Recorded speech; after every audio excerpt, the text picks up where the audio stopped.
Hello students, welcome to Apex academy.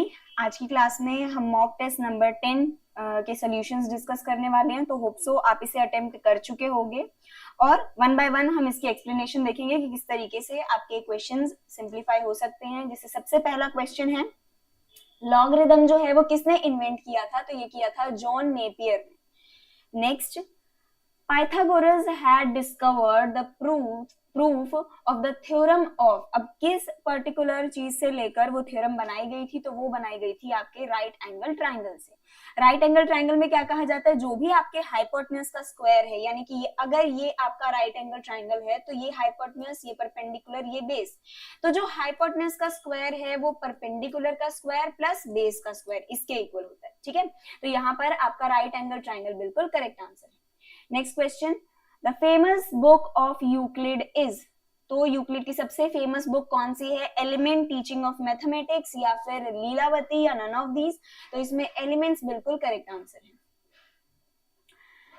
Element of Euclid consist of, तो इसमें आपके कितने कह सकते हैं पोस्टुलेट्स हैं या फिर कितने चैप्टर्स हैं? ठीक है, इस बुक में तो 13 है, 12 है, 9 है या 100 है? तो इसमें टोटल आपके 13 चैप्टर्स कह सकते हैं वो हैं। नेक्स्ट है आपका Euclid's 2 books that are lost. वो कौन कौन से हैं? Book of fallacies and prism, book of element and algebra, calculus and geometry या फिर ज्योमेट्री एंड ट्रिग्नोमेट्री। तो इसमें आपका फर्स्ट ऑप्शन बिल्कुल करेक्ट है कि जो ये दोनों बुक्स हैं वो यूक्लिड की लॉस्ट हो गई थी। 6 नंबर क्वेश्चन, आपको बोला जा रहा है कि अगर 64 का अमाउंट हो जाता है 83.20 इन 2 इयर्स, तो आप बताइए 86 जो है वो 4 साल में कितने अमाउंट हो जाएगी? ठीक है, सेम रेट और सेम रेट परसेंट पे। तो इसके लिए आपको पहले के लिए रेट परसेंट पता करना पड़ेगा। तो अगर मैं देखूं 64 से 83 में कितना डिफरेंस है? यहाँ पर 19.20 का। ठीक है, 19.20। यहाँ पर आपको प्रिंसिपल पता है, प्रिंसिपल कितना है? 64। रेट आपको नहीं पता, टाइम आपको पता है और मल्टीप्लाई बाय यहाँ पर आपका आ जाएगा 100। ठीक है, तो इससे आपका रेट की वैल्यू आ जाएगी। रेट आप इससे सिंप्लीफाई कर सकते हैं और वही रेट आप किसमें पुट करेंगे? इसमें कि 86 जो है फॉर एग्जांपल आपका जो आर रेट है, इतने रेट पे, ठीक है, मल्टीप्लाई बाय 4 इयर्स, इतना आपका वो इंटरेस्ट बन जाएगा। और जो भी इंटरेस्ट आएगा उसमें आप क्या करेंगे? 86 में उसको ऐड कर देंगे। ठीक है, तो इसका आंसर आपका आ जाएगा 137.60, क्योंकि आपको अमाउंट बतानी है, इंटरेस्ट नहीं।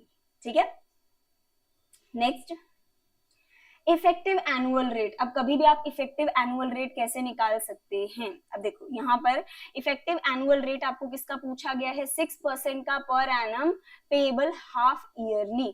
तो यहाँ पे 6 का सबसे पहले तो आप हाफ ईयरली यानी कि हाफ निकाल लेंगे 3%, क्योंकि हम रेट और टाइम को क्या करते हैं? मल्टीप्लाई करते हैं। अब यहाँ पर आपको ध्यान देना है, जब भी आपको ऐसा पूछा जाए कि इसका आप इफेक्टिव रेट बताओ, इफेक्टिव रेट आप कभी भी किसी भी चीज के लिए कैसे कैलकुलेट कर सकते हैं? मोस्टली ये 2 इयर्स के लिए जो है वो आप किस तरीके से इसको सिंप्लीफाई कर सकते हैं? हमेशा क्या करेंगे? जो भी आपका परसेंट दे रखा है उसका करेंगे 2 टाइम्स। तो 3 का अगर मैं 2 टाइम्स करूं तो कितना आ जाएगा? 6 पॉइंट। अब आगे क्या लगाना है? उसी नंबर का स्क्वायर। स्क्वायर आपका 2 डिजिट में होना चाहिए। ठीक है, तो यहाँ पर 9 है तो इसको मैं क्या लिखूंगी? 09।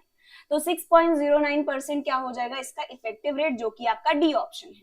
ठीक है, तो इफेक्टिव रेट जैसे कि अगर मैं एग्जांपल दूं 4%, 4% का अगर आप इफेक्टिव रेट निकालोगे तो क्या आ जाएगा? 4 का डबल 8। ठीक है, 4 का डबल 8.4 का आपका स्क्वायर कितना हो जाएगा? 16। तो 8.16%। ठीक है, अगर हम इसी की जगह ऐसे करें 11% का इफेक्टिव रेट निकालना चाहें तो 11 का डबल क्या हो जाएगा? 22 पॉइंट। अब इसका स्क्वायर क्या होता है? 121, पर मुझे यहाँ 2 ही नंबर्स चाहिए, तो 21 तो इधर आ जाएगा और 1 इसमें ऐड हो जाएगा, तो ये कितना हो जाएगा? 23। तो 23.21% आपका 11% का इफेक्टिव रेट हो जाएगा। ठीक है, तो ऐसे भी आप उसको कैलकुलेट कर सकते हैं।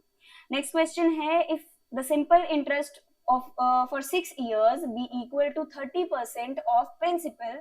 तो यहाँ पे उन्होंने क्या बोला कि 30% प्रिंसिपल के हैं। ठीक है, यहाँ पे प्रिंसिपल आपने एज इट इज लिख दिया, 6 ईयर टाइम है, रेट आपको पता नहीं, अपॉन 100।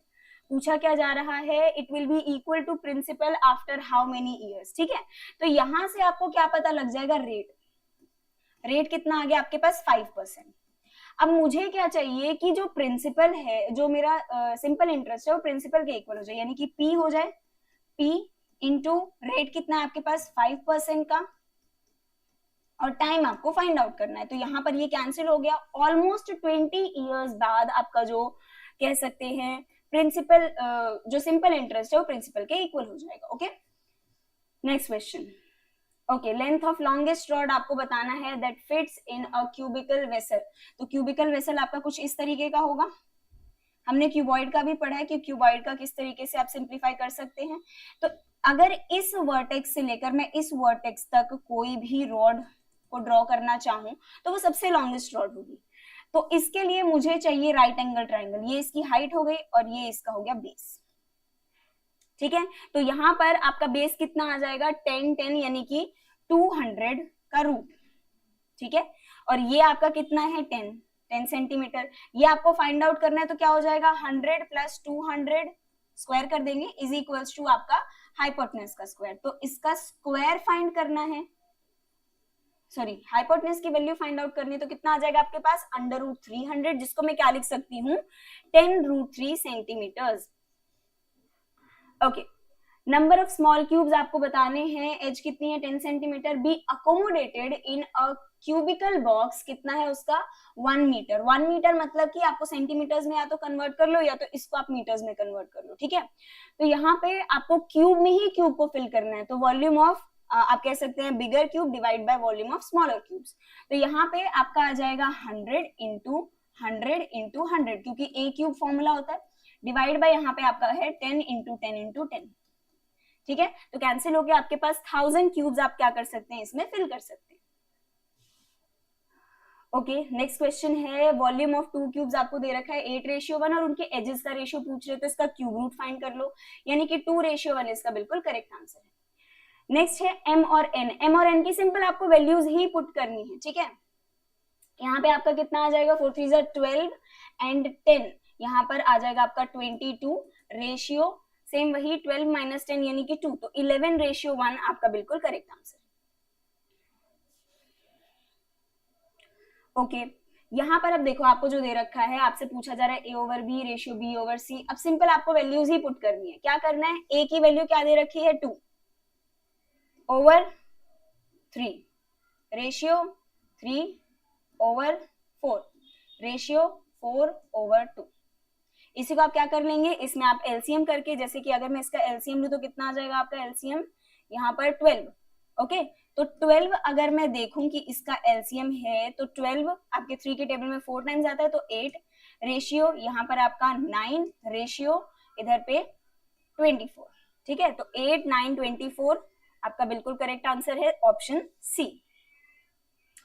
नेक्स्ट क्वेश्चन है 94 जो है वो 2 पार्ट्स में डिवाइड किया गया है। किस तरीके से कि जो 5th पार्ट है फर्स्ट का and the 8th part of the second are in the ratio 3:4। तो इसके लिए इक्वेशन क्या बनेगी, उन्होंने ये नहीं बोला कि इक्वल पार्ट्स में डिवाइड किया गया है, 94 को डिवाइड किया गया। अगर एक x है तो दूसरा 94 माइनस x है, तो उन्होंने कहा कि x का 5th part x/5 ratio 94/x का 8th पार्ट जो है वो कितने के रेशियो में है, यहाँ पर 3:4 में। तो इसको सिंप्लीफाई करके आपके पास x की वैल्यू आएगी और आपको बताना है फर्स्ट पार्ट की ही वैल्यू, यानी कि x ही बताना है। तो इसका आंसर है आपके पास 30, यानी कि ए ऑप्शन बिल्कुल करेक्ट है। नेक्स्ट क्वेश्चन है 33630 are divided among A B and C. ठीक है, जिसमें आपको a रेशियो b दे रखा है 3:7, b रेशियो c आपको दे रखा है 6:5, यानी कि हम इधर से a ratio b ratio c find out कर लेंगे। यहाँ पे आपका क्या आ जाएगा 3 7 6 और 5, तो यहाँ पर 7 लिखा जाएगा, यहाँ पे 6, तो यहाँ पे 18 42 एंड 35। ओके, अब इसी को आपको क्या करना है, उन्होंने बोला है कि B को कितनी अमाउंट मिली होगी, टोटल अमाउंट अगर 33630 है तो वो हम कैसे फाइंड आउट करेंगे। B का कितना है 42, टोटल सम कितना है इसका आपका 95, ठीक है। तो 33630 को आप यहाँ पर पुट करके और यहाँ से b की जो भी वैल्यू है, b को कितना शेयर मिला होगा वो आप बहुत इजीली यहाँ से कैलकुलेट कर सकते हैं, क्योंकि आपको अगर रेशियो पता है तो उस अकॉर्डिंग आपको किसी भी पर्टिकुलर पर्सन की अगर शेयर निकालना है, पर्सन का शेयर निकालना है, तो वो आप यहाँ से बहुत इजीली निकाल सकते हैं। तो ए ऑप्शन इसका बिल्कुल करेक्ट है। नेक्स्ट, अ सम ऑफ 2540 आपका यहाँ पर दो पार्ट्स में डिवाइड किया गया है, ठीक है। एक को 12% के रेट पर उन्होंने क्या किया, 12% के रेट पे कर्जा दिया है, दूसरे को 12.5% पे। If the total annual income is 311.60, तो आपको बताना है कि जो मनी हमने 12% के रेट पे दिया था वो कितना था, ठीक है। तो मान लो एक 2540 जो है वो दो पार्ट्स में डिवाइड किया गया, एक x 2540 माइनस x, ये हमारा प्रिंसिपल है, ठीक है। अब जब भी आप इन दोनों के इंटरेस्ट को ऐड करोगे तो वो 311.60 के बराबर है। एनुअल मतलब कि आपका पूरे एक साल के लिए है, ठीक है। तो टाइम आपको यहाँ से पता लग रहा है, रेट आपको पता ही है, प्रिंसिपल आपको दे रखा है। ओके, तो यहाँ पर पहले वाले का x इंटू 1 ईयर्स इंटू 12%, इसको मैं ऐड कर दूंगी 2540 माइनस x के साथ, मल्टीप्लाई एक साल के लिए, और यहाँ पर लगेगा 12.5% यानी कि 25/200। इसको इक्वल रखेंगे हम 311.60 के। तो ये इक्वेशन को सिंप्लीफाई करके आपके पास जो x की वैल्यू आएगी वो ही आपसे पूछी जा रही है, तो इसके लिए आपका आंसर हो जाएगा 1180, A option. Okay, next question है, the simple interest on a sum of money is 4/9, ठीक है, 4/9 of the principal and the number of years is equal to the rate percent per annum. क्या बोला जा रहा है कि जो सिंपल इंटरेस्ट है वो 4/9 है प्रिंसिपल के, प्रिंसिपल को हमने एज इट इज लिखा, और उन्होंने बोला नंबर ऑफ इयर्स जो है यानी कि टाइम जो है वो इक्वल है रेट के। तो अगर दोनों को टी लिख दे तो भी कोई दिक्कत नहीं, पर रेट परसेंट ही पूछा जा रहा है तो दोनों को आर लिख देते, कोई दिक्कत नहीं। ओके, तो यहाँ पर आपका p से p कैंसिल 400/9, तो यहाँ पर आपका आर स्क्वायर आ रहा है, इसका आप रूट फाइंड आउट कर लेंगे तो कितना आ जाएगा 20/3, जिसको हम क्या लिख सकते हैं 62/3। ओके, तो 62/3 बिल्कुल करेक्ट आंसर है। नेक्स्ट है, a sum of money will double itself in 16 years, ठीक है, कि कुछ पर्टिकुलर मनी है, ठीक है, वो डबल हो जाती है कितने में, कुछ पर्टिकुलर टाइम में, कितना 16 इयर्स में। तो यहाँ पर मैं क्या लिखूंगी, अगर वो डबल हो जा रही है यानी कि उसका जो सिंपल इंटरेस्ट है वो p बन रहा है, ठीक है, अमाउंट डबल हो रही है, तो यहाँ पे p इंटू रेट कितना है, सिंपल इंटरेस्ट आपको ईयरली रेट बताना है, ठीक है, और यहाँ पर टाइम कितना है 16 इयर्स का। ओके, तो p से p तो कैंसिल हो गया, यहाँ पर आपके पास टाइम कितना आ जाएगा 100/16, जिसको आप क्या लिख सकते हैं 50/8 यानी कि 25/4, तो यहाँ पे आंसर कितना आ जाएगा आपका 61/4%, ठीक है। तो ऐसे भी अब देखो, जब आपको बोल दिया डबल हो रहा है मतलब उसकी अमाउंट डबल हो रही है, तो यहाँ पर आपका अमाउंट से हम क्या समझते हैं कि अमाउंट में से जब आप इंटरेस्ट माइनस कर देंगे तो प्रिंसिपल के इक्वल होगा, या फिर प्रिंसिपल माइनस कर देंगे तो आपका इंटरेस्ट के इक्वल होगा। ओके, तो where does the vertex of an angle lie, vertex मतलब अगर ये एंगल है तो ये इसका वर्टेक्स है, ठीक है, तो ये एंगल पे ही लाई करता है, ऑन द एंगल।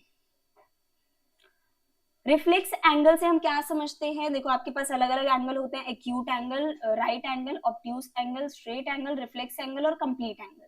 तो यहाँ पर आपके पास जो रिफ्लेक्स एंगल है वो 180 से ज्यादा पर 270 से कम होता है, ठीक है।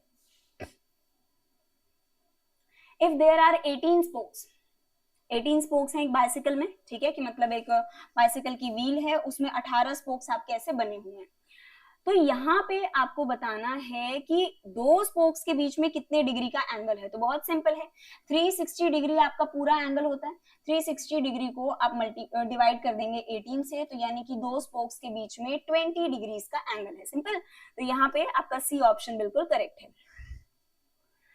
नेक्स्ट है, the number of right angles turned through by hour hand of a clock, जब वो 5 पर है और 8 पे है, तो आपका सिंपल ये बोला गया है कि इन दोनों के बीच में कितने राइट एंगल बनेंगे। अगर आर हैंड पहले 5 पे है देन उसके बाद 8 पे है, तो कितने राइट एंगल बनेंगे, यहाँ पे सिर्फ एक, एक राइट एंगल बनेगा। 5 और 8 के बीच में आप चाहे ऐसे भी देख सकते हैं कि एक ही राइट एंगल आपका फॉर्म होगा। ओके, ए और बी जो हैं ये किसी भी काम को 30 दिन में कंप्लीट करते हैं। उन्होंने साथ में काम करना शुरू किया और 23 डेज बाद यहाँ पे बी जो है वो काम छोड़ के चले जाते हैं and the whole work is complete in 33 days. तो आपको वर्क फाइंड आउट करना है जो ए ने अकेले किया है। ठीक है, तो यहाँ पर देखो सबसे पहले तो क्या है, ए और बी दोनों मिलके 30 दिन में काम को कर रहे हैं। ठीक है, पर यहाँ पे 23 डेज बाद जो बी है वो काम छोड़ के चला जाता है और जो ए है अकेला 10 दिन में उस बाकी बचे हुए काम को पूरा करता है जो 7 दिन के लिए था। ठीक है, तो मतलब कि पहले तो वो 7 दिन का काम तो करता ही है, बाकी बचा हुआ काम मतलब कि जो भी 3 दिन एक्स्ट्रा लग गए वो बी का काम होगा, क्योंकि 7 दिन तो उसने अपना ही काम किया, तो एक्स्ट्रा जो 3 दिन काम किया वो बी का वर्क है।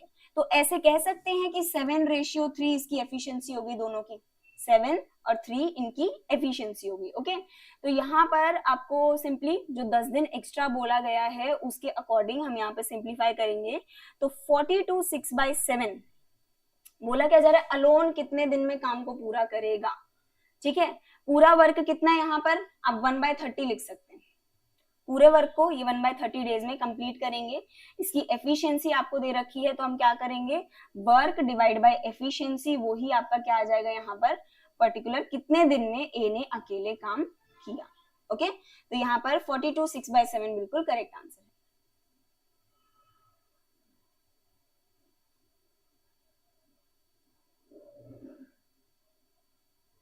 या फिर आप ऐसे भी कर सकते थे, देखो 30 डेज है ना,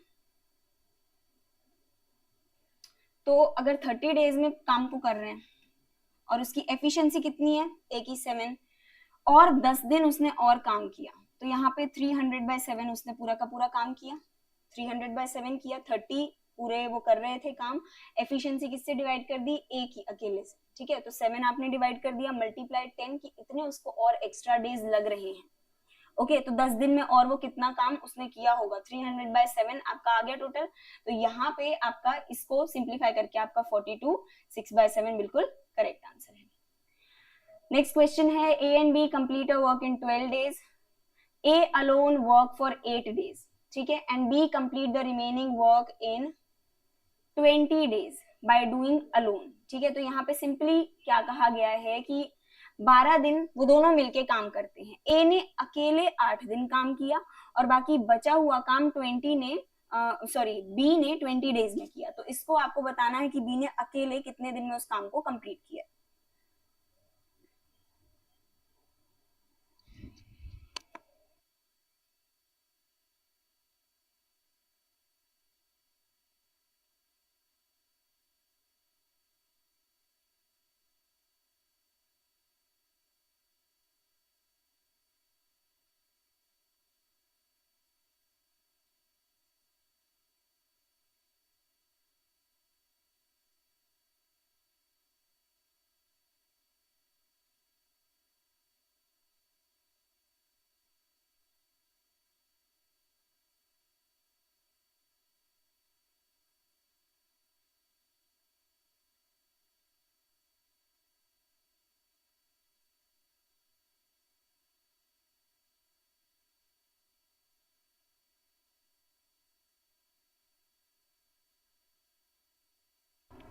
हाँ जी, तो यहाँ पे देखो सबसे पहले आपके पास क्या है, आपको क्या क्या गिवन है, ए प्लस बी आपका 12 दिन में काम करते हैं और ए अकेले 8 दिन में काम कर रहे हैं। ठीक है, इसके थ्रू हम वर्क निकाल सकते हैं कि कितना टोटल वर्क है।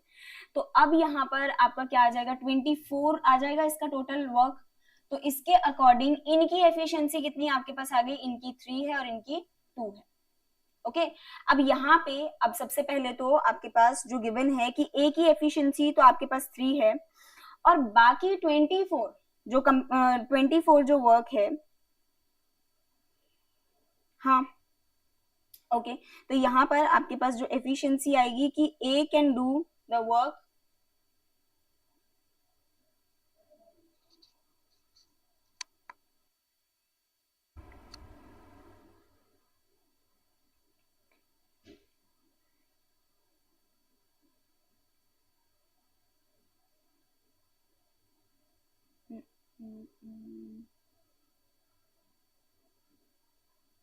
A and B, A plus B can complete a work in 12 days. A alone works for 8 days and B complete the remaining work in 20 days. ठीक है, इनका सबसे पहले तो आपको LCM तो पता लग गया, 24 आ जाएगा. ओके, फिर यहाँ पे अगर हम इन दोनों की एफिशिएंसी निकालें, सबसे पहले तो A प्लस B और A की एफिशिएंसी. ठीक है, यहाँ पर आपका टोटल वर्क तो आ गया 24. A की एफिशिएंसी अगर आप यहाँ पर हम देखें 24/12, तो यहाँ पे आपका 2 आ जाएगा. ठीक है, 2 एफिशिएंसी आ जाएगी, 3 इनकी एफिशिएंसी आ जाएगी. 1 second. A and B complete, A alone complete the work. Okay, इसमें A alone works for 8 days and B complete the remaining work in 20 days.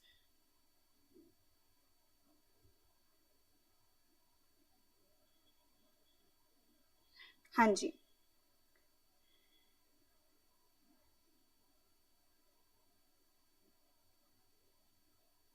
Okay. अगर हम ये देखें कि A और B पूरे के पूरे काम को 12 दिन में कर रहे हैं. ठीक है, 12 दिन में पूरा काम हो रहा है, पर 8 दिन लग रहे हैं. 8 दिन में उसने कितना काम किया होगा? जो आपका A है, A ने 8 दिन में काम किया होगा इसका 2/3, है ना. 2/3 ऑफ वर्क कंप्लीट कर दिया होगा. ऐसे ही B जो आपका 20 दिन ले रहा है उस पूरे काम को करने में, वो कितना लग रहा होगा आपका? 4 अगर हम 12 देखें, ठीक है, 20 डेज का वर्क है, तो 4/12 देखें अगर हम, तो यहाँ पे आपका 1/3 वर्क रह गया. सिंपल सी बात कि 2/3 अगर वो कर चुका है तो 1/3 वर्क जो है वो आपका रह गया. अब इस अकॉर्डिंग हम इसको सिंप्लीफाई करके देख सकते हैं कि 1/12 पूरा वर्क है. ठीक है, और यहाँ पर आपका 2/3 वर्क कर रहा है A, कितने दिन में? 8 दिन में. तो आपका जो वर्क है वो डिवाइड हो जाएगा टाइम से, प्लस यहाँ पर आपका बाकी क्या आ जाएगा कि B जो है 1/3 वर्क कितने दिन में कर रहा है, ये आपको फाइंड आउट करना है. यहाँ पे तो 8 आ जाएगा आपका, और यहाँ पे B कितना टाइम ले रहा है उस पूरे काम को करने में अलोन, ये आपका यहाँ से आप फाइंड आउट कर सकते हैं. तो इसको सिंप्लीफाई करके आपके पास आंसर क्या आ जाएगा? यहाँ पर 36 डेज. ओके, 36 डेज इसका बिल्कुल करेक्ट आंसर है. A, B and C can do a piece of work in 40 days.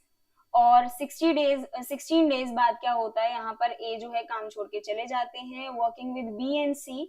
Then remaining work is completed by B and C in 40 days. Same पिछले क्वेश्चंस की तरह ही कि आपको यहाँ पर क्या दे रखा है, इस पर्टिकुलर टाइम में वो पूरा का पूरा काम करते हैं और उन्होंने इतने दिन काम किया, बाकी बचा हुआ काम. अब इसके अकॉर्डिंग ना आप क्या करोगे, जो हमने लास्ट वाला क्वेश्चन किया था, एफिशिएंसी निकाल के फिर उसके थ्रू आप इसको सिंप्लीफाई कर सकते हैं. तो इसका आपका आंसर आ जाएगा यहाँ पर 100 डेज, बिल्कुल correct answer.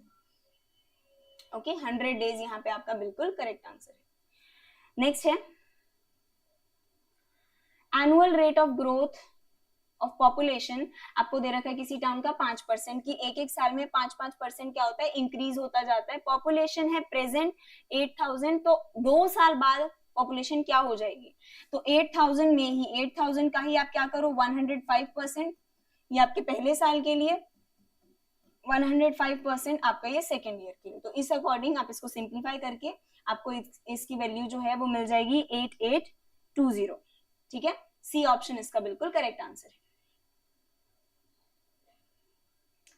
A sum of money amounts to 10648 in 3 years और 9680 हो जाता है ये 2 years में.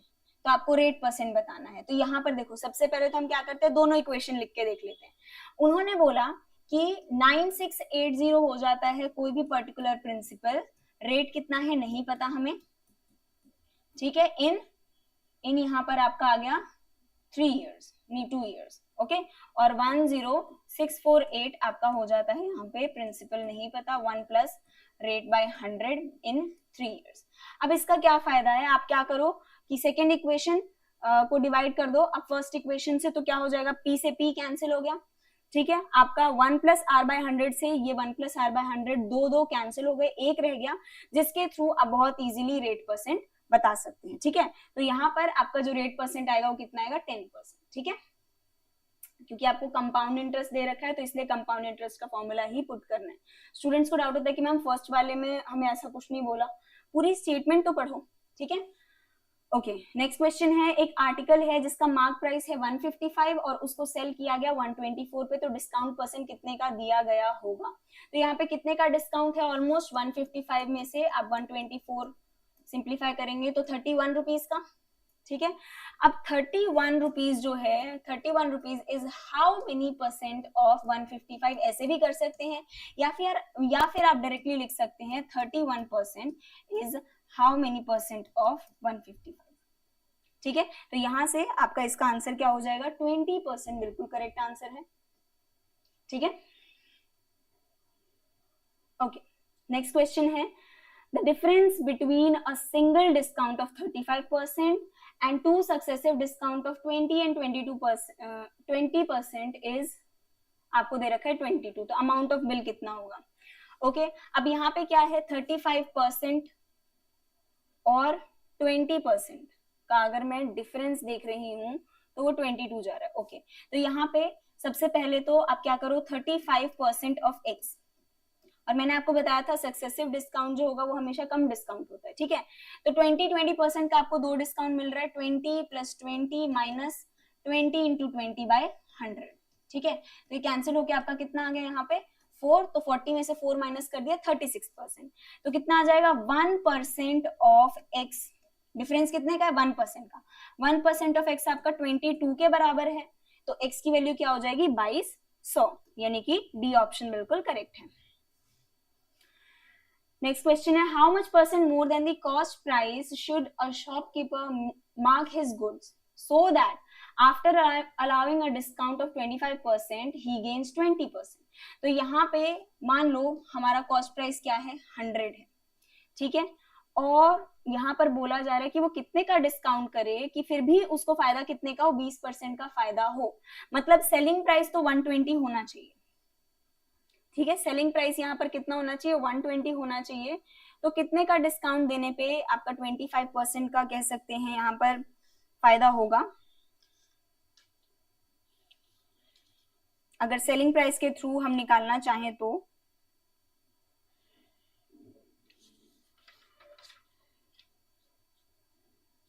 हाँ जी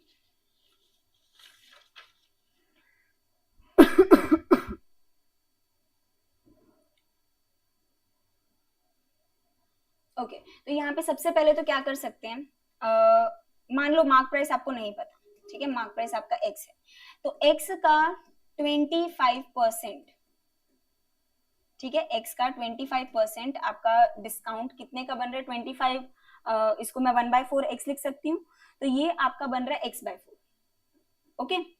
अब यही x/4 को आप किस में से माइनस करोगे, टोटल पूरे के पूरे मार्क प्राइस में से माइनस करोगे, यानी कि 3x/4 आपका किसके इक्वल है 120 के, सिंपल। तो 120 को आप 4/3 इससे मल्टीप्लाई कर दो, तो यहाँ पे आपका कितना आ जाएगा 160, यानी कि 160 रुपीज आपका कितना है मार्क प्राइस है, क्लियर। तो 160 रुपीज आपका यहाँ पे मार्क प्राइस है, आपको कितना दिया गया है, कितने परसेंट का यहाँ पर मुझे डिस्काउंट देना पड़ेगा, 40 रुपीज का मुझे डिस्काउंट देना पड़ेगा, ठीक है। तो 40 रुपीज का अगर डिस्काउंट देना पड़ेगा तो वो कितना है, उसका 60% है, ठीक है। तो यहाँ पर आपका आंसर कितना आ जाएगा 60%, बिल्कुल करेक्ट आंसर है। तो इसीलिए आपको cost price, selling price, mark price, अगर ये सारी चीजें हैं आप लेट करके भी सॉल्व कर सकते हो अगर परसेंटेज वाली चीज है तो, ओके। तो नेक्स्ट क्लास में हम मॉक टेस्ट नंबर 11 डिस्कस करेंगे, तो होप सो आपको ये टेस्ट जो है वो काफी क्लियर होगा। नेक्स्ट क्लास में जो हमारा मॉक टेस्ट 11 है उसको पहले आप जरूर अटेम्प्ट करें, देन सोल्यूशन वीडियो देखें, तो वो आपके लिए ज्यादा हेल्पफुल रहेगा। बाकी आप अपनी प्रैक्टिस करते रहिए, जितना हो सकता है उतने रिवीजन कीजिए और जितने ज्यादा क्वेश्चन हो सकते हैं प्रैक्टिस कीजिए। बाकी आप सबको all the best, thank you.